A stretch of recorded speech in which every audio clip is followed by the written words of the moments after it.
Alright, Mike. This day has been another troll lord day. That is for certain. I think every day anymore is turning into a troll lord day. Alright, well, we are here. Good deal. Loud and clear. That's always a good thing on September 8th, 2020 for another Ask Me Anything session. Good Lord knows what we're going to be on about today. I had a lot of government stuff to do, so maybe we'll be discussing the relative value of government. The relative annoyance that government brings to one's life. How's it going, Kedora? And Tim is sending me a very long text. I don't know what it is. I'm kind of waiting for it to show up to see where we are on our conversation. So how's it going, Ultra Magnus? Thank you for the subscription, Kedora. Very, very cool. So we have, it's hard to describe without making it sound like the trolls kind of sit around, smoking doobies all day or something. But there's many, many parts to the company. Troller's not a large company, but it's got enough that there's always stuff, going on.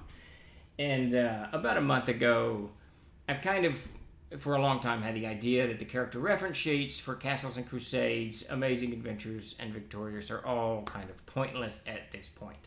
Meaning to say that we need to offer them, but selling them is kind of foolish, because it's very, very easy to just, print one or photocopy one or whatever, and that's what you should be doing, right? And we put it in the back of the player's handbook. Anyways, so about a month ago, I finally forced us, I think I went and did it myself, but I forced us to do a free downloadable. So if you buy a bundle kit, you can download the player character reference sheet and print 1,000 of them if you want. I don't care, whatever you want to do. Now we've got this. We've had 4 iterations of the TLG store. One under Trellix, one under PayPal, one under some other thing. Some other entity. I don't know what it was. And then now we used a company called Equid. But we've had Equid for at least 4 or 5 years, something like that. And it's just like a garage. You buy a house, you park your car in it, you put your lawnmower in there, you got to change your oil, got some oil in there. How's it going, Commander Pete? Now you got a filter, you got to have the oil wrench, now you got to have a toolbox, then there's a toolbox, and then some, weed eaters, some line for the weed eaters in there, and then, 3 years later, your garage is filled with crap all over the place. No, I'm doing the metaphorical comparison of what's happened to the storefront, TLG's storefront. So today, we had some orders over the weekend, which is wonderful. I went in to pack them. Wilson hollers at me, he's packing, hey, we're out of these products. And I go in to see what products we're out of, because Todd and I have worked very diligently to keep everything in stock. I know specifically that at the moment, we need boxes for the Dungeons of Alfstrad. Other than that, I thought everything was in stock. But no, certainly not. It was character reference sheets, which I thought we had purged from the store a month ago and replaced with the free downloadable. Which got me to thinking, okay, well, I couldn't even find the thing when I typed, 2 people bought the same product. I don't know how, because I couldn't find it on our own store. So it had, 2/3 of it had been disabled, meaning the digital and the print digital had been disabled. And leaving on the digital, or the print, and then the print had been altered off of its original. I don't know. It was just a big cluster. So I shot Tim an email and said, we need to, we got to fix this. This is a mess. There's all kinds of stuff. Because now we got to make character reference sheets for these before we can even ship these 2 orders, which means we have to stop everything that we're doing. We were running a big line of Stains Upon the Green for 5th edition or some such business. Now, blah, blah, blah. So there's this whiplash. If something is in the store that is purchased, it causes this whiplash effect for the whole company if it's not in the mailroom. So it just a certain level of frustration on my part, and a certain level of the garage is just too full. And so Tim and I have been talking about it for the better part of 30 minutes, what we need to do to go into the store and fix things, to get rid of bundles that don't exist anymore, or to condense bundles, to do all kinds of stuff. It needs, if you go around, if you poke around there long enough, you're going to see products that are for sale that actually say this will be for sale in like May or something. because we put that up and didn't remember, and then just enabled the product and moved on and didn't delete whatever. There's just all kinds of artifacts in the store that need to be cleaned. Yes, the garage is too damn full. We need to go into the garage and clean it out. So it's a lot of work though, because we can't, my this is what Tim has to combat all the time. My knee-jerk reaction is to just burn it all down and start over. Just delete every product in the store and then start over. But all the reviews would be gone. The weights would be gone. It'd just be a gigantic 6-week ordeal of rebuilding the store. So that's kind of not what we should do, right? So Tim is trying to lay out a point-by-point plan so that we can go into the store and fix this mess and get it kind of cleaned up.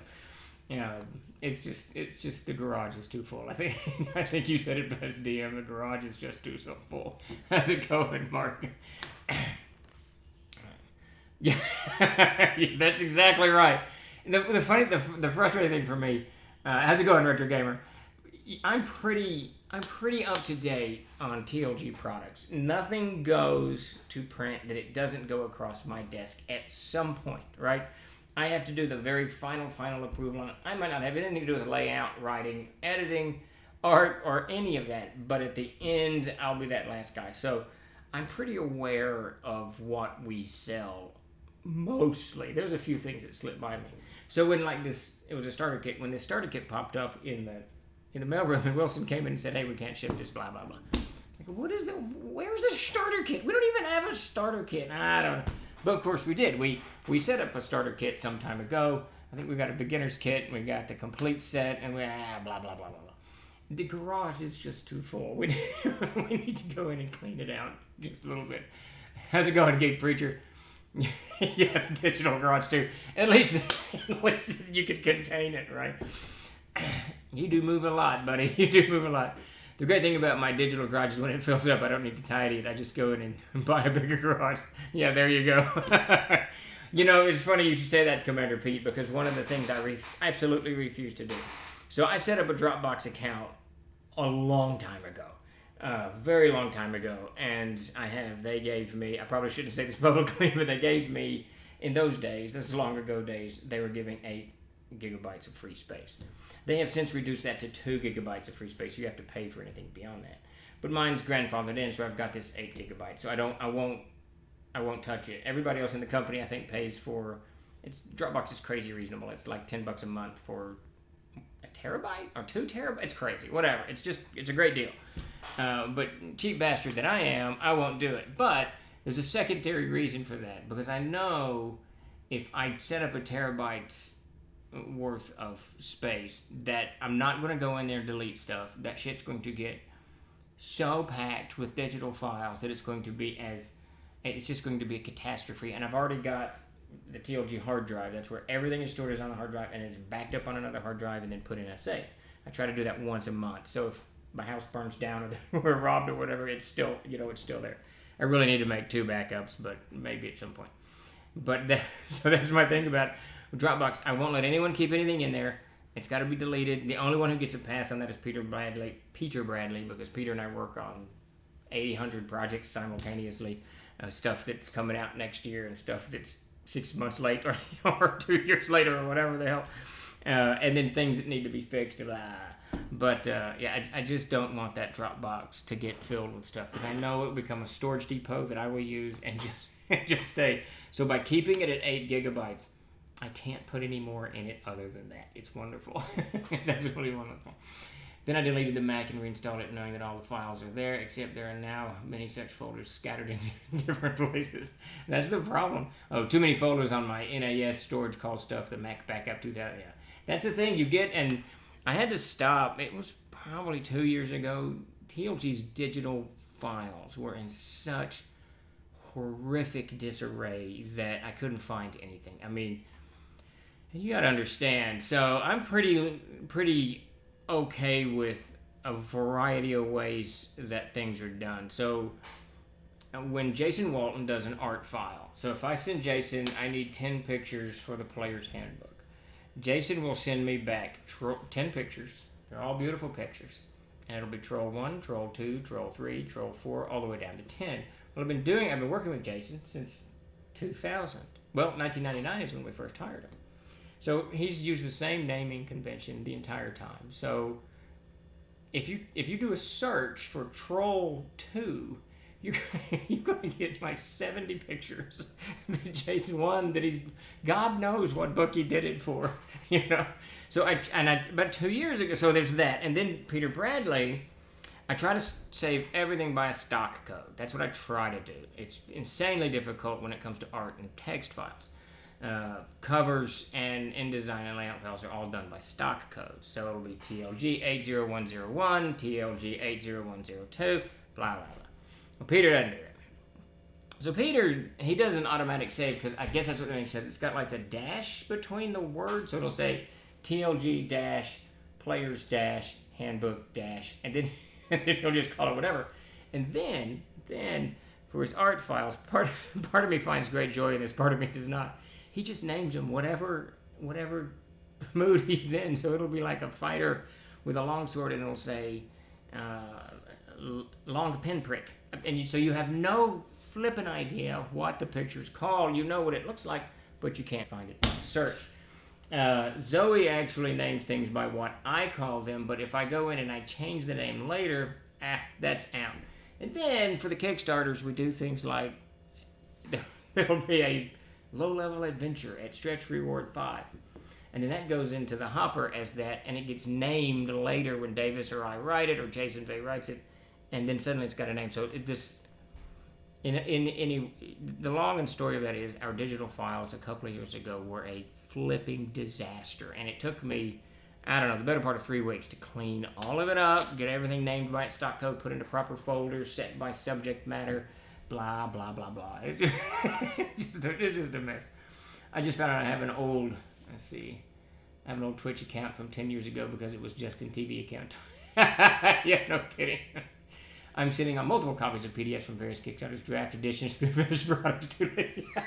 Yeah, there you go, Kadora. There's the other problem to it. If we don't have a title and we release it to you guys, then you get it as X, and then you don't even know which one anymore is the actual Kickstarter. It's just a mess.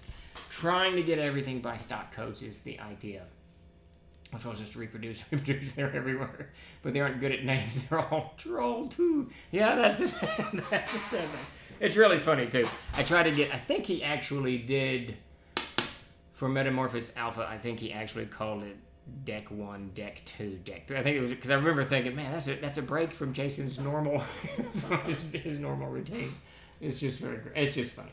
And it's just, you learn, and obviously when we started this, digital wasn't as huge as it is now. And now it's everything, but good Lord, who knows? Adobe have products to help you manage and tag images and keep them stored in a better way, I think. No, yeah, they do. Adobe actually, and this is one of the things we toy with all the time, because I think all of us have Adobe accounts now. TLG pays a company for some of us, and some of us just pay them on because some of us are contract laborers. They actually have a really good storeware. My only fear there is you're going to get such a conglomeration of products. Like if I go into the worst by a long stretch of any imagination is Assault on Castles and Crusades, A1, Assault on Blacktooth Ridge. That book has had at least 5 iterations, I think, and multiple covers, and then it's been parts of other things, and it had stuff added to it. So when you go into the digital file of A1, and I've marked it, you can see it's got there's a folder for 2006, 2008, 2010, 2015. It's ridiculous. So when I'm trying to find something, it's just a flipping nightmare. And that's what I fear, Commander Pete. That's what I fear if we move the company to Adobe, because we all use Adobe Suite. If we moved it, then 2 years from now, the nightmare of files in there would just be crazy. Hey Steve, are you going to take part in Autumn Revel? In some capacity, I know that we are. I think we're going to do an AMA there. We may do a GMTT. I'm not sure if I'm going to run any games. And then I've talked very, very briefly to Luke about doing we're going to do some kind of 30-minute Q&A on the TLG store, kind of get people to show. Luke's working really hard to try to figure out how to have manufacturers vend, I don't think that's a word, but I'm going to use it anyways, vend in these virtual conventions.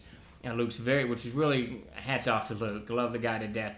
He's very well aware that, GaryCon is a good revenue producing convention for TLG. So the lockdown actually, it clipped us in March, but so is Gamehole for that matter. But we've got so Luke knows with that gone, for us to participate in a convention that's helping propel the GaryCon brand forward. He's aware that we've got to get, there's got to be some kind of reciprocation out of it. I don't think that's a word either, but we're going with it. So hopefully what he's got planned is going to work, and you know me, I'm gonna try anything once. So long story short, yes. Long answer short, yes. Long answer long. There's more to it. So I actually figured out something I started doing with CE. Even when we put up a new file with the same name, I can give it a different view name for end users. Should make it easier. Also with getting rid of all old when I put it up new. Oh, that's a good idea. Yeah, and that's part of the problem is figuring out. And the latter days of TLG, I got pretty religious. Like you guys just did the proofing on M2, I think, the Eben staff. And if you go into the text file there, if I open it up, you'll see if I can get to that easily.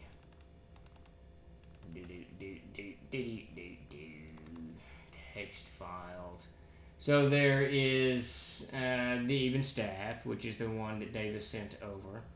And then there's Dan Cross edited it, and he did 2 versions. He did 3 actually. Each are dated. Dan Cross and the Eben staff edit in progress cross, edit final cross, and then it says the Eben staff layout proofread, and that's the one you guys did. The proofreaders did, and then the Eben staff. How do you pronounce that stupid word?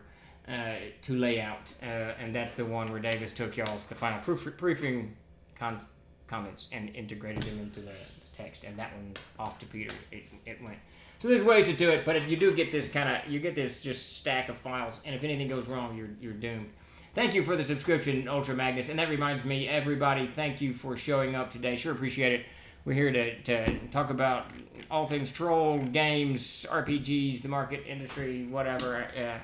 Ask me anything, I'll do my best to answer it honestly. TLG, Tim, I actually figured out something I started doing. Oh, that was Tim that said that. That was Commander, yeah. Oh, well, that's good, Tim. We need to integrate that crap. Yeah, I'm having to learn how to do all this online stuff. It seems everyone's wanting me to take part in these. Yeah, it's a lot, and I'm not real comfortable with Zoom, so I'm being kind of cantankerous. I'm being the old man, so I'm kind of being cantankerous with that. But yeah, it's just craziness. Troller Games, what made you decide to go with an all-new artwork for the 8th edition of the PHP, and what prompted opening up the polling for ideas on it? So, Mark, I love the art in the Player's Handbook. I absolutely love Peter Bradley's art. I really do, and literally some of my favorite pieces he's done are in that book. The Paladin, I love that picture. I don't know why. He does not like it. Peter Bradley does not like it. The Fighter I love, and I absolutely love the Cleric. Is probably my second favorite piece that Peter Bradley ever did. So I love the art in that book, and I love the layout. I love how he's got it set up. I'm very, very happy with it. But I feel like, we're going to an 8th printing, and it's just time for something new. We just a fresh look for TLG. I'm not sure if we're going to change the cover or not. I'm so very, very happy with the cover that we've got, and the alternate cover too. But I definitely want something new on the inside. Just there's certain pictures that I would like the Druid. It needs to be more realistic. No, that's not really the word I'm looking for. More detailed, I suppose. The Druid looks as much like a wraith. I know what Peter did. It's really cool when he did it. But I like things to just be a little bit more jump out and grab you. And I love the details that Peter Bradley, and Zoe's going to come on board and do some of these. Hopefully, I talked to her today. I haven't heard back from her. And she does fantastic detail work. If you look at any of the, what is she? She's worked in quite a few projects. It's scattered all over the place, but she does great detail. So what I want is like the fighter to be not. I don't so much. I personally don't really want the attacking pose. I'm okay with that, but I want all of the equipment that comes with being a fighter, so that when you look at that picture, you immediately gonna think that could be me. This is my bedroll. This is all this other stuff. And Peter he excels at so many things, but at equipment he is extraordinarily good at, and so is Zoe. So I'm super tanked to see just new art That's really what drove for that. As for the poll, I sometimes think about polls. Davis always does. Davis has an extraordinarily good eye for art. He's an okay artist himself. I think had he really dove into that end of things, he would have been an exceptional artist. So I shot Dave. Anytime I have an art question that I'm really kind of baffled on, I shoot Davis a quick question, and we talked about it for a while this morning. He said, "Well, just put up a poll, see what people think." It doesn't mean that if the poll goes one way or the other, that's what I'm going to do. But it's great to get everybody's feedback. And the cool thing about things like polls, especially in our Facebook group and the Discord, is I get a lot of. It's the same thing as the Twitch. I get a lot of feedback that I don't think about. I get you can ask Zoe and Peter Bradley. I get very, what do they call it? Tunnel vision. I get very tunnel when I want the picture. Like Zoe and I've been working on this emblem, not a logo, but an emblem for Alstrag, the one from Arid. I don't like the sickle moon, the crescent moon. I don't like it. I never really liked it. I'm not really sure where in my back head space that moon came from. I've always felt that Unklar, being the power of law and evil in the world of Erd and governing the world, should have something more, I don't know, both frightening and orderly. So I hit up Zoe. I said, "This is my ideas," and we went through a lot because she didn't. This is the first time that she's actually done art that I've asked her to do that she didn't draw what was almost exactly in my head. And she came back with all these kinds of things. But I get tunnel vision. I get a serious tunnel vision on these things. This is the way I want it to look, and Peter will do it this way, or Zoe will do it this way, or Jason will do it this way. And when it doesn't come out that way, and I've gotten decent about this, I'll just walk away for about 3 or 4 days, get whatever preconceived notion I had out of my head, wash the pipes clean, and then go back in and say, "Oh, okay, this will work. This is a different view." Because the thing about art, I think, for those who can draw and paint and all this stuff, they can see the world differently than I do, certainly than a lot of us who don't get into art.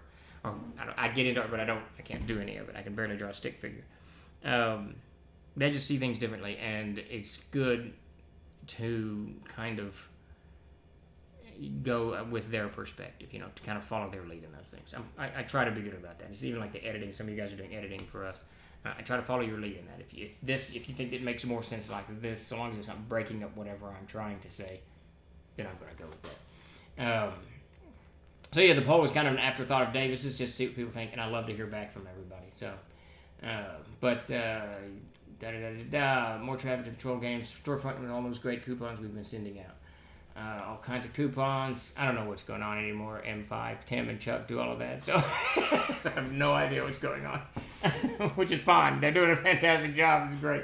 How's it going, 42? Glad you could make it.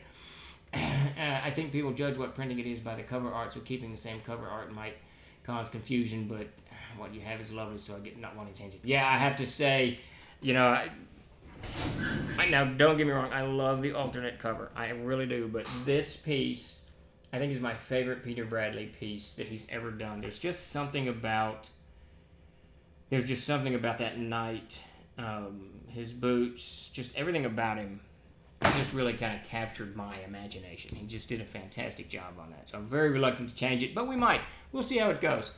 I'm pretty certain, Tim and I have talked about this ad nauseum, I'm pretty sure we're going to kind of do a dual book Kickstarter with the Spellbook Compendium and the Player's Handbook. I keep putting that compendium off, and I'm tired of it, and I want it out. I need it, you guys need it, everybody needs it, so I'm thinking we're going to do a Player's Handbook Compendium kind of bundled together. We'll see how that goes. Let's see, has there already been feedback from the polls that you intend to implement? I haven't looked at them. I know they're up, and I know Chuck told me there was one question asked in Discord. Now, I can't easily get into Discord, but let's see if I can find... I don't even know where we put the damn thing. It's somewhere on Facebook. Oh, look at that. I like seeing young CKs. Well, it's not there, so I'm guessing he put it in the discussion. I don't know. What did he do? Chuck, what did you do? It's all good, because he asked me where I wanted it, and I said, put it wherever you think it should go. I don't know, I can't find it, so it's somewhere about... Chuck, did you pin it? Oh, there we go. Oh, it doesn't have any comments. Well, that's interesting. Okay, so I guess in the Discord it's got some comments. I appreciate the direction that other publishers have gone in portraying the female characters more conservatively drawn or dressed. Would this be something that could be added to all newer versions? Yeah, absolutely. What did I tell? Let's see if I can find my comment. Peter Bradley and I talk a lot, so I'm probably not going to be able to find the comment. And we mostly talked about this today. Damn it, I can't find it. Yeah, no. So to answer your question, 42, absolutely. I told him to purge all sexy pictures out. I want everything to be a realistic depiction of somebody, male or female, in an adventuring role. So I want equipment shown. I want like a backpack on the ground or a satchel or whatever it is, a bedroll hanging off the backside, whatever. So all of that stuff is to be purged from this version of things. And I'm toying with. Let me kill this. That's Mac. He's talking about the CKG. So I'm toying with doing, and this is probably not space-wise going to be possible, but doing a male and female figure for each class. I think that would be badass.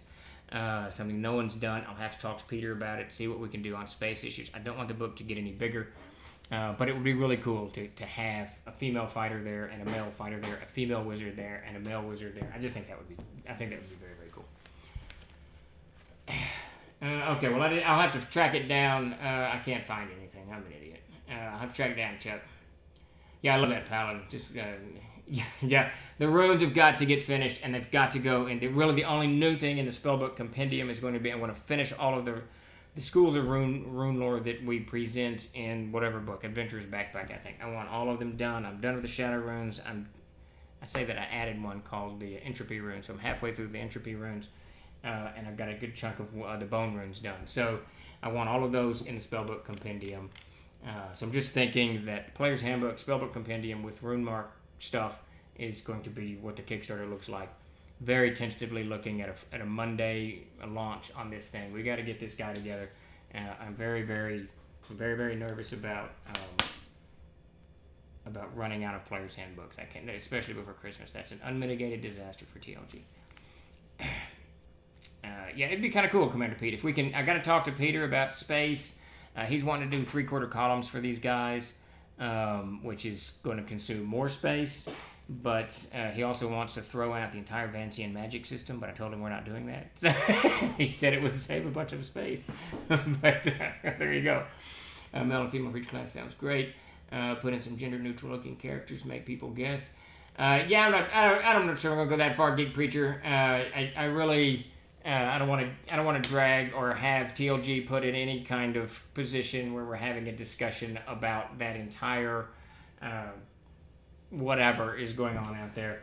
I think if you want to be gender neutral, you certainly can do that and pick whichever one you want to be.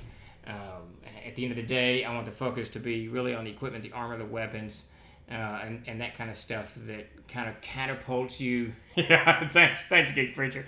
It always, to me, and I could be completely wrong on this, but when you look at a picture of, like when you look at these miniatures that are so well painted, and they've got all of the equipment, for me, I look at it and I'm immediately kind of thrown into that, and I'm thinking, that's cool, that's realistic. That makes me think of someone who's actually on an adventure, who has to carry all this stuff and do all of it. I don't know, it's just kind of where I am on all those things.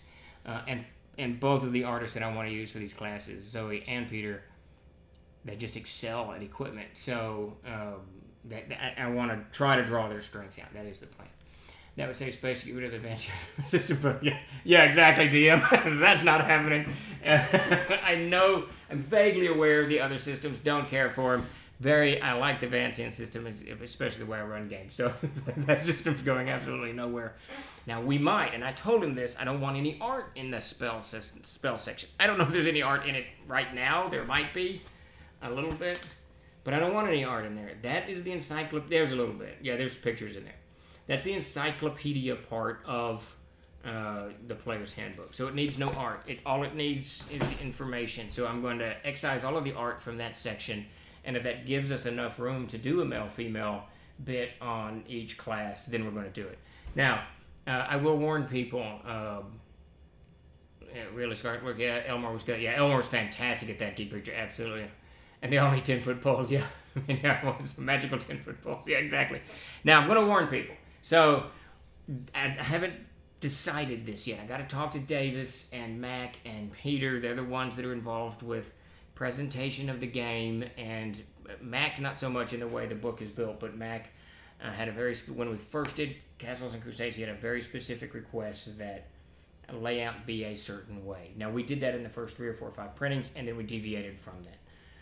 And we did this largely because a lot of end users, you guys, asked us to, so we did it. But I'm thinking of going back to the old way. Now, what this would entail? How's it going, Lord Gazumba? Thanks for joining us. What this would entail is the classes will be put in the book by their attributes and not alphabetically. And there's one primary reason for this. As many of you who attend these AMAs and my GMTs on Thursday know, I do not like the assassin, and you know I do not like the monk. And it galls me to no end that when you open this book, the very first class that you see is the assassin. It absolutely drives me bonkers. I opened the book for something this morning, and I hadn't been in that section for a while, and I immediately was just filled with rage. So there is a good chance that we're going to go back to the original layout design where the fighter and the ranger are first, the wizard and the illusionist are second, or whatever the hell it is. And then that's kind of what I'm thinking now. But so we'll see. We'll see. I'll talk to everybody and get their input. I have a question to ask people here on the show. When you purchase things on our store, is it easy to find the different permutations? I love that word. Absolutely love that word. Permutations of products such as digital or print digital combos.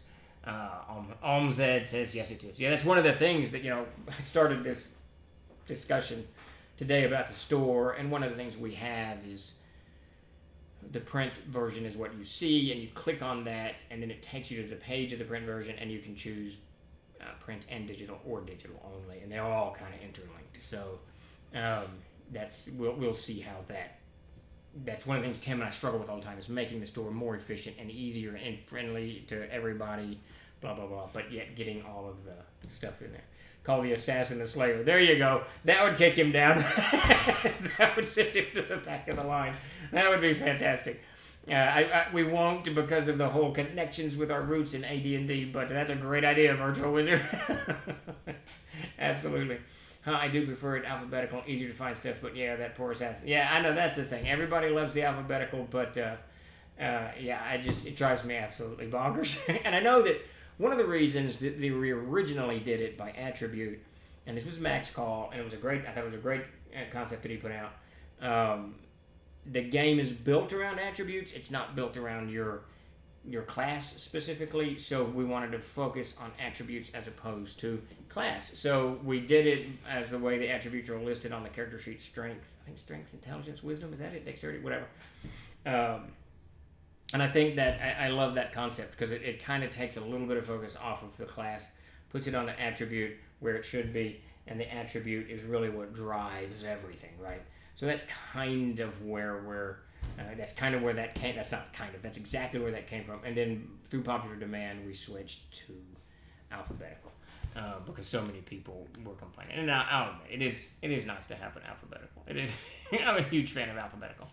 Maybe we could do tabs. I don't know how important and expensive would tabs would be, where we tab it, where it says, where they cut the divot in the book block out, and it says fighter, it says ranger. That might be kind of interesting. TOG Tim, the featured page threw me at first trying to find out where it was, but everything is sorted and classified well. Good deal. Once I have found a specific product, it's easy to find in D&P per versions, but some products are not in the categories I think they would be. So there's DM. That's one of the issues that Tim and I have discussed for a very, very long time.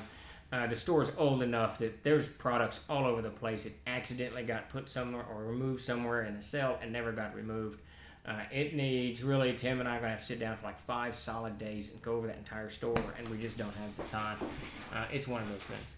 Change the assassin name to Stalker, problem solved. Yeah, Bond Dream, yep, same thing with Slayer. We won't, but I love the idea. Go with Slayer.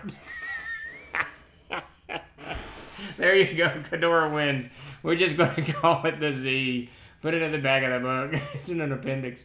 I'm sorry to say, Steve, but I don't like that idea about class order. Keep it alphabetical to keep a deep break. To take a deep breath. knowing that the assassin comes first, it's way more intuitive for the new player. Why not introduce a new class that starts with arcane?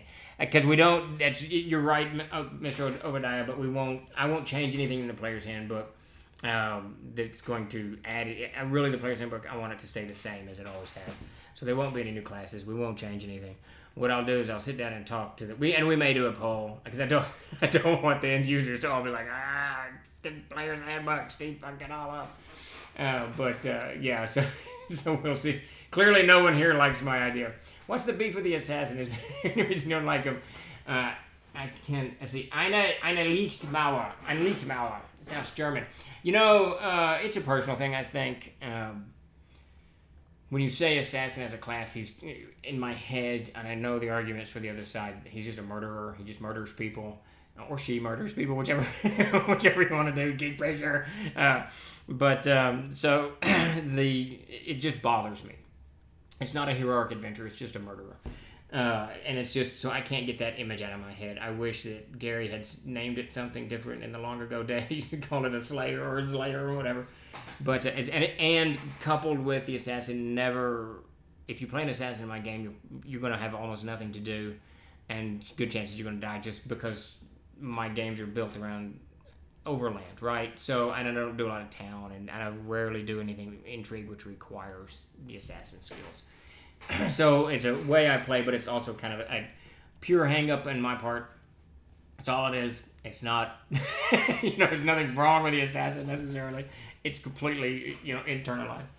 TLGM, I was there recently, and when I clicked for the print and PDF, it broke. It was one of the codexes, but okay, we need to look at that, Tim. Good UI UX is to keep a standard in most things are alphabetical. Solution: remove assassin of PHP and place in adventures backpack. That's not a bad idea, but we got to keep it. We got to keep it pure. What about removing assassin? I've never had anyone. It's so rare. The assassin invokes murder as part of the game. Maybe not the best. That's it, Virtual Wizard. That's my problem. Mom picks this up to buy the game for Junior, and the first thing Junior can play is an assassin. DM. Okay. DM Samuel, I think you just solved that. I think we're going to make that. I think that's what we're going to do. I love that idea. I love putting the assassin in the appendix. As it's still there for everybody to play. He's out of the front row. Keep the alphabetical order. Assassin's out of the line of fire. I absolutely love it. Remove the assassin, the monk, and save them for an online expansion download. Maybe put the monk in the appendix too. I don't like monks either. But the monk has no horrible iteration like the assassin does. You know what? We're doing that. I think I'm making a note to Peter. That's brilliant. All right, DM. That's absolutely brilliant. Brilliant. I'm like 700 comments behind. I see Geek Preacher on the alphabetical order. He agrees. When I was introduced into the game using the older outline, they got frustrated. Yes, people were getting very frustrated. Typically, all player characters are assassins. Lucid Macabre, you are correct. I guess they're all killing people. What do? They kill and loot. That's what they all do. You guys could go more AD&D and do core classes in alphabetical order, CFRW, with subclasses immediately following each. Now that's an interesting concept too. I like that idea. But what would you do? So Peter's response when I said put it in an appendix, he said, but what would you do with yourself if you didn't have anything to complain about? I love that bastard. Virtual was the same here. Never had anyone play one NPCs only. To be honest, I would love the assassin ability just being something you can take as an ability. That'd be interesting. Honestly, I can only play assassins as a joke. I don't like them. I don't either. They're just murderers. I don't like the assassin either. It makes the campaign inherently evil. Exactly, Kadora, which doesn't appeal to me, nor by most people. Steven, give me your dwarf fighter name for I have no idea. Angram. Go with Angram, Lord Gizuba. We'll go with Angram. That's one of my favorite dwarf names. So Angram. Angrim. There we go. Fantastic. Assassin and monk go in the appendix because they are very rare and may not be available in all settings or styles of game. I love this idea. I love where this is going. Good idea for both. I think monks and assassins in the appendix would be great. Don't get on Steve's bad side. He'll appendix you. Everybody to the back. Definitely a great idea for the appendix. Omo, thanks for joining us. Great to see you back. Hey, Steve, any teasers for your upcoming Twitch game? Will people be given characters to bring your own setting, level, anything else you can tease up with? Mr. Obadiah, for that, I'm going to do the Darkenfold, so it'll be an overland adventure. Probably, not probably, definitely, everyone will be 3rd level. If you're a wizard or illusionist, cleric, or druid, you can be 5th level. So any spellcaster, 5th level. Everybody else, 3rd level. And that's where we'll land that. You'll make your own characters, I think, unless Chuck has them. I don't know. I won't have any, but Chuck might have that all put together. Speaking of which, we will be doing another drawing today. At the end of the stream, we'll do a raffle, and we'll raffle another seat at my table, at my virtual table. Is that what we're calling it? On September 17th, so like a week and a half from now. So stick around. Chuck will put that announcement up soon, and we'll get the raffle rolling. Throw the half-orc in an appendix. Well, yeah, I'm not a fan of the half-orc either. Mark, I'm right there with you. I am not a fan of the half-orc. It has no place in Arid whatsoever, and I can't... Anyways, not fond of the half-orc. Whatever you do, please don't put the 350 gold piece boxes in the appendix. It just wouldn't be CSC without the Walrus. The Walrus stays. See, one of the things we've got to struggle with, and I don't know we're going to do this because we've got space restrictions that Peter's going to constantly tell me about. I would like to bring the equipment list from the Adventurer's Backpack into the Player's Handbook, but it's almost not going to happen just because of space. Monks are an odd one, yes they are. How about a new class or two? I won't do it in the Player's Handbook simply because I want the Player's Handbook to stay the same as it always has been, so that anyone who's bought the first printing does not feel compelled to buy the 8th. You don't have to do it. You don't have to support the Kickstarter. I mean, obviously we want you to, and we want you, even if you just promote it, that would be fantastic. But I want everybody who has any version of the Player's Handbook to stay the same. So we won't be adding much to it. I won't be adding anything to it except new art. Core classes, then expanded or advanced classes. Finally toss the extras in Adventurer's Backpack. That's an interesting concept. And yeah, I've been really big about pushing heroic fantasy. Yeah, I am too. The assassin doesn't fit. The monk can. The monk can fit, but the assassin just does not. With the assassin in the appendix, they don't need any artwork either. More room for... Oh, that's great, Ultra Magnus. That's fantastic. No assassin picture. I even like this better. We're going to get some complaints on this, mostly from Todd Gray. But that's all right. Yeah, put in anger and Lord Consume, but that'll work perfectly. I don't like the murder hobo side of the RPGs. Me either. I just don't. King Kother missing today's raffle. He'll kick himself. Yeah. Great bag say, hey, folks. How's it going, Decimus? Why do I like half-orcs? I do understand why. I do like half-orcs. I do understand why they don't fit the world. Yeah, it's just the thing about half-orcs.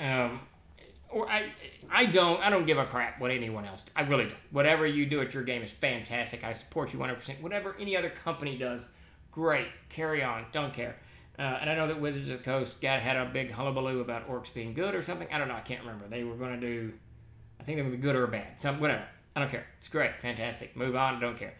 But specifically in the world of Arid, orcs are evil creatures. They are, I believe they're lawful evil creatures, and there isn't any kind of give in that. There's not, orcs aren't born, they're good, you know? They are fostered from the Allfathers, splintered thoughts of the Allfathers, corrupted thoughts of the Allfathers. There's no chance of them actually being good. So, orcs in Arid are evil. So if you've got a half-orc, there's no other race that's going to have fallen in love with this orc and had children. So it's the whole child is it's from violence, and I don't have any of that in my fantasy worlds, in my fantasy writing. I don't have any of that crap. There's no place for it. Sorry if I missed it, but where is TLG at with the new CKG? I literally talked to Mac this morning. He's shooting me text as we're streaming, as we're not twitching, as we're streaming here. See, got to get you chapter 6, so he's done with chapter 6. He's working on chapter 7, but he's got to go back into chapter 1 and put in a little errata that some of you guys found online. So we're up through chapter 7. He wanted to have that thing to me by Labor Day. That didn't happen, so good Lord. I want it out by Christmas. I really want this and the Player's Handbook 8th printing out by Christmas and the Spell Compendium. So things are fixing to ratchet up around here quite a bit. I'm going to put the screws on everybody. I don't want to rush it. I don't want anything to get wrecked in the process. But the CKG, I do want it out by Christmas. We're down to a not many, and that terrifies me. That's a huge part of the line. But it's... anyway, so he's on chapter 7. I think is it 12 chapters? or 11. I don't know. He's through the big ones. I think after this, the chapters get shorter and shorter. It's been a while. Holy shit, there's 19 chapters. But he's about halfway through the book. Okay, so yeah, the chapters get shorter after this, so that makes me feel a little better. Dang it. Damn, 19 chapters. With this CKG printing, we'll be applying the art adjustments mentioned earlier. Yes. So yeah, absolutely. So we'll be purging out though any of those pictures that are overly sexual or sexy or with someone's posterior sticking in the direction of the viewer. All that's going to be cleaned out. There's going to be a pretty heavy layout redo on the CKG. It's going to be the same chapters, same order. All of that's going to be there, but Jason Walton's already sent over all the wagon pictures. I think he's got all the ship pictures done, and then Elisa just finalized the sizing for all the village pictures. She's doing Elisa Faden. If you don't know, go on Facebook. Fantastic artist. She's doing a picture of a Thorpe, a picture of a village, a picture of a city, blah, blah, blah. You get the idea. So there's going to be a lot of new art. And some of the art's going to get purged, and I really want the art that's in there to be more technical than fantasy, if that makes sense. So explanatory art. So when you look at some of this text, which is not complicated, but it's not readily gives you a visual of what this is, I want there to be a piece of art there. That's the plan on that. So, and we're hard at that. So, absolutely, yeah. And 42, don't worry about that. We are cleaning that out of that. That worked well years ago. It doesn't play well in today's market, and I'm kind of tired of it, to be honest with you. I don't know. I'm right there with you, buddy. So, however, modern culture even has demons and other evil creatures being redeemed, so it makes it interesting when playing with younger players. Oh, I missed something. I think I missed the first part of that, Geek Preacher. Let's see, let's roll back. Idea of the players should be the core of the CNC containing everything that makes this system shine, then expand in the focus book. Yep, no redemption for org. Let's see, I've missed a ton of stuff. I'd sure get rid of the paladin before the assassin. Much more trouble with. Homeside, I'm not going to argue with that. Paladins are a hard to DM CKGM. They are hard. No redemption for orcs, absolutely. I do like the idea of the main classes and subclasses, so maybe what is worth exploring. That is an interesting concept. I like that. I'll talk to Mac about that. But the real reason behind doing it attribute-wise was to get people to focus on their attributes. It literally was something that Mac had formulated in the layout and design of the game to make people, even if it's a little bit, think a little bit less character class and a little bit more attribute, because as many of you know who play CNC a lot, it's an attribute-based game, and it's hard for those coming over from games that have attributes that don't play such a large role to shift gears into it. It's a bit of a challenge. So Mac's thought was anything that he can do to make that better, to make people more comfortable with that, or to do it more, we should do it, and that's the reason that the classes were laid out like they were. Let's see. However, modern culture. Instaby, thanks you. 19. It's ridiculous. It's a great book. Now, I don't toot the horns, TLG horns very much often, but I got to say that CKG is a fantastic book. That said, I used it the other day, and it didn't have the specific thing that I went in there to get, which was the cost of hiring a surgeon. So you will see in the third printing. Are we on third? Yeah, you will see in the third printing of the CKG the cost of a surgeon. That's going in there. So I needed that, and I was quite irritated it was not in there. How do you prepare to write an adventure? How long does each process take you? Clever. I saw the comment earlier. I think I missed it about my haircut. Thank you, sir. My wife did that. She's gotten very good at cutting my hair. I absolutely love it when she cuts my hair. Steve, my book just came in. Just opened the box. Great quality. Thank you, Clever. We work pretty hard to try to get that stuff up. So I'm glad that you guys, recognize it and enjoy it. And hopefully your books last forever and a day. It's always a good thing. How do you prepare to write an adventure? How long does each process take? So when I write an adventure, I usually will just concoct some kind of, and I try to get away from the go get the treasure type thing. Some kind of antagonistic situation, and once I've got that, whatever it is, whether it's rescuing someone that's kidnapped from a village, whether it's climbing a cliff wall, whether it's finding an opening to a dungeon, whatever that thing that's going to make the players encounter, I've got a template that I go in, The first 2 paragraphs, if I write it, the first paragraph is what you need to play in the level. The second paragraph is the ad copy that should go on the back. After that, there's an introduction in which I talk, when I just give, the idea is to give the CK basically what this adventure is. So when you read those 3 paragraphs, it tells you what you're going to be doing going forward. And each of those paragraphs are expanded into like 5 pages, as you go forward. And then after that, it's specific notes for the CK. Keep in mind that the Darkened Fold has this. Keep in mind that that has this. And the Wandering Monster chart. And then I dive into the actual adventure itself. I've actually tried to ratchet back. In the early days, I made that introductory and the CK part 2 and 3 pages.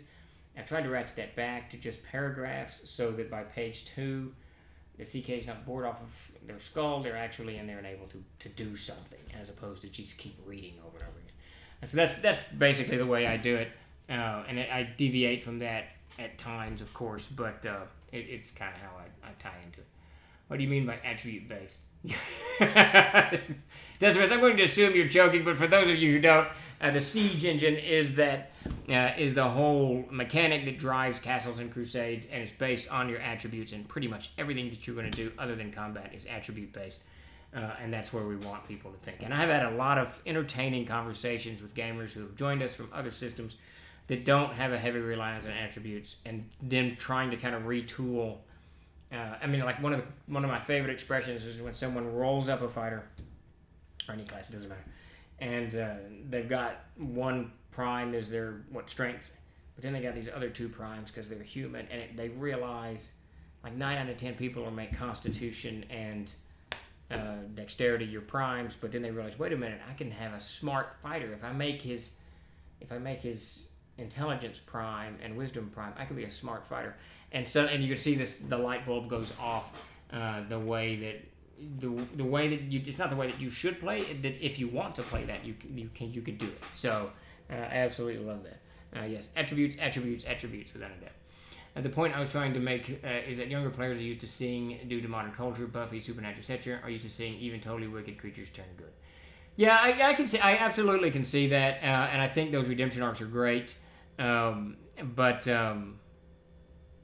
in Arid it doesn't work. It can for humans and whatnot, but the world of Arid, those creatures that were made, the demons and the devils, the orcs and the gnolls, they're flawed creatures. There's no fix. You know what I mean? They were conceived flawed, and they are flawed. And Unklar is the ultimate, right? The Horned God.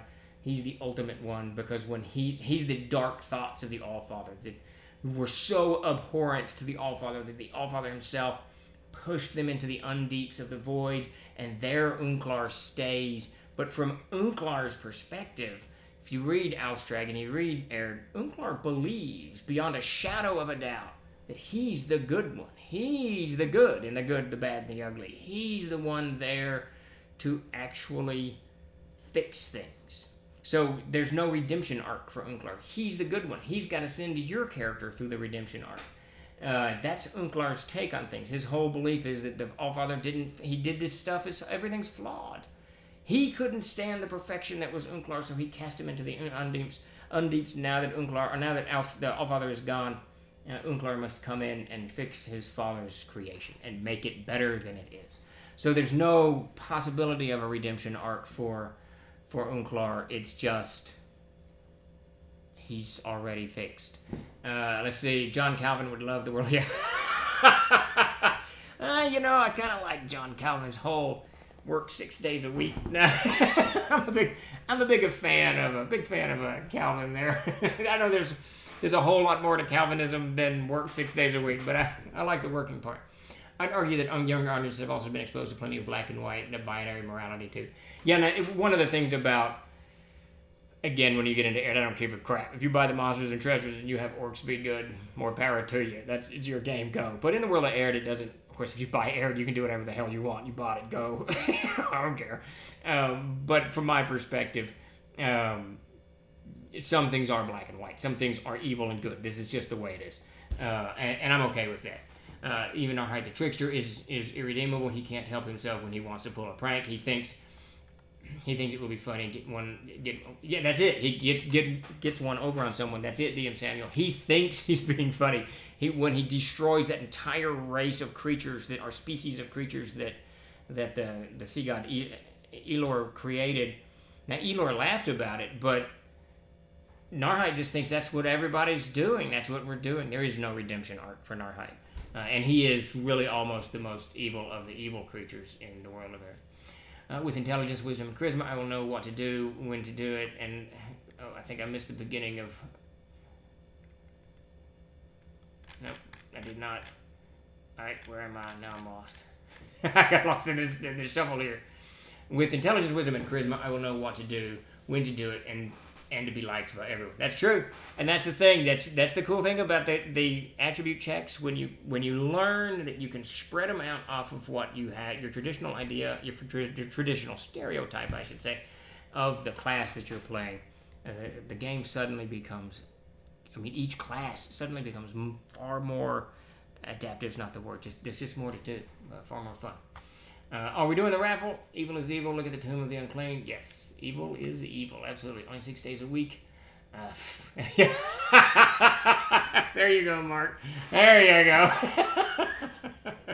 I think the raffle is going. I think I missed the announcement. Yes, so the raffle is going. So we're doing a raffle for a seat at my... I missed a bunch of messages over here, apparently.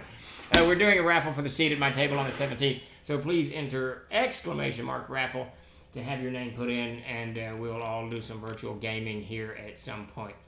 It looks like the AMA is winding down in a few minutes, so if you have any more questions or if I missed something, please throw it up in the feed, and I'll tackle it right quick. Part of Prime just knowing you're CK, the guy running the game. I'm in. The moment, ask for wisdom checks all the time. Yeah, I'm always asking for wisdom checks. You just better make yourself Prime. On 17th, just pick wisdom as a Prime. And I just did the announcements, Chuck. Wait, he's got more for me. Weekly announcements. Every show this week will have a drawing for a seat at your first live stream game on Twitch. Tuesdays. Ask me. Okay, yeah, I just did it. Oh, you're just yelling at me. I just did it. Anyways, did I miss the official release of the Tomb of the Unclean module? No. Tomb of the Unclean. Someday, almost. Someday. I love this community. I love the game. Cheers, Steve. Thanks, Clever. Surely do appreciate you showing up. We're going to get that tome. No, damn it. Now I'm doing it backwards. Tomb of the Unclean. I can't win for losing. I'm never naming a book with that stupid title ever again. You have entered the giveaway. Steve, I made my players encounter a river crossing. Took them 30 minutes to figure out how to accomplish the crossing. Inspired of one of the gym. Excellent, man. I absolutely, 42, I love river crossings. It's my favorite thing to do. Now, I don't know why. I think it's because there's so many attribute checks and people are so creative trying to get across a river. And it's quite dangerous. Omok knows. I think Omok's died at least twice in my game drowning, so it's... river crossings are just fun. But, yeah, there you go. Damn it. Toe of the Unclean. All right. Anyway, so we've got this raffle going, I think. Yeah, damn it, at least twice. Yeah, there you go. We got this thing going, so please enter in raffle, ! Raffle. And let's get your name in the hat, and let's get some good gaming going on the 17th. 110-foot wide crossing, 30 foot above a Class 3 rapids with a sabotage rope bridge. Holy Carolina, you're meaner than I am. You're rougher than me, 42. That's cool, though. I mean, because it makes people think they're going to have equipment, number one. They're going to have to be calm, number two. They're going to have to just enroll pretty good, or at least mitigate that roll so that they've got bonuses and don't instantaneously drown. Crossing rivers is actually tough. It's one of those reasons that if you're reading any history book in the ancient world, up until about the American Civil War, I can't remember if the Napoleonic armies did it, but up until about the American Civil War, crossing a river was a major thing. It was not easy to get an army, just even a small river. You lost equipment, livestock, people drowned. It was a mess. I know that in the American Civil War, they perfected the pontoon bridges. Those may have been perfected in the Napoleonic Wars. I'm not 100% certain about that. But I vaguely remember what the battle that Napoleon fought against the Austrians near Vienna. Does it begin with a J? Damn it, my Napoleonic history is eroded from my head. Anyways, it's where several of his generals were killed. they crossed the Danube, and they crossed a small river of the Danube, but I can't remember if they did that with pontoon bridges or how they did that. Folks die crossing rivers all the time in Oregon Trail. Oh yeah, moving across a river, it's horrible. Decimus observant Romans had excellent combat, and they did. And in fact, I was just telling my son the other day, one of the most famous moments in the history of our species is when the Germans attack some of Julius Caesar's outposts, and he has them build a bridge. He has the Romans build a bridge across the Rhine. He crosses the Rhine, punishes several of the Germanic tribes quite fiercely, then comes back across the Rhine and burns his bridge. And the Germans they did not cross the Rhine and bother Julius for quite a while, simply because of those Roman engineers. And there's a great video somewhere on YouTube that shows you how he did it. It was an amazing feat for an army in 50 BC or something like that, or BCE. They call it BCE now? I think it's BCE now. Before Common Era. I think it's BCE. I'm 99% certain it is. But I can't remember. I'm an idiot. Half of my books were written before they switched to BCE, so frequently I'm reading and it just says BC. So sometimes I'm caught up with this modern jargon. Sometimes I'm not. And river crossing sounds like a cool thing to do. I might have to read up on it. Yeah, it's fun, clever. Do it. It's so cool. So many attribute checks. So much risk. So much danger. Throw a monster in there, and it's absolutely stark raving mad crazy. A lot of fun. Dan Carlin has a great episode about the invasion of Gaul. Oh, very cool. I'll check that out. Damn it, I just got here. Willie, we're heading out, and we're shutting her down. So who won? Did someone win? Almzad, you have won the seat at the table. Very cool. We will see you on the 17th, definitely. Now, we will be doing another drawing at GM's Tricks of the Trade on Thursday at 4. We'll be here hanging out, so definitely join us Thursday. And also Wednesday, Haunted Holler Painting. So we're going to do another drawing, 7 p.m. tomorrow night. So join us then for Haunted Holler Painting, and we'll have miniature painting going on. I'll be back Thursdays, GM Tricks of the Trade, 4 o'clock, so join us then. We'll be doing another pull then. I'm not sure how many chairs we've got that we're giving away. It's either 6 or 8. I'm not certain. It's not giving away. That's ridiculous. How many of you all can join me and have done giving anything? That's crazy. Cheers. I'll check you all on Discord. Thanks, Clever. Thanks, everybody, for showing up. It is about time to round up some food and feed this hungry body. Total 6. Okay, there you go. 23 students. Good Lord of mercy. I think that might be too much virtually. All right, everybody. Thanks. This was a fantastic feed. As always, you guys are fantastic. Thanks for showing up. Thanks for the subscriptions. Thanks for the follows. Spread the word, and we will see you tomorrow at 7 p.m. with Haunted Holler Painting. I won't be doing that. I can't paint for nothing. And then I will see you back here for GM Tricks of the Trade. Hopefully, join me then. You all have a fantastic rest of your week, and have a good day. All right, man. Thanks a lot, Ultra Magnus 42 and M5. Kadora, thanks a lot, everybody. Virtual Wizard. We will talk to y'all later.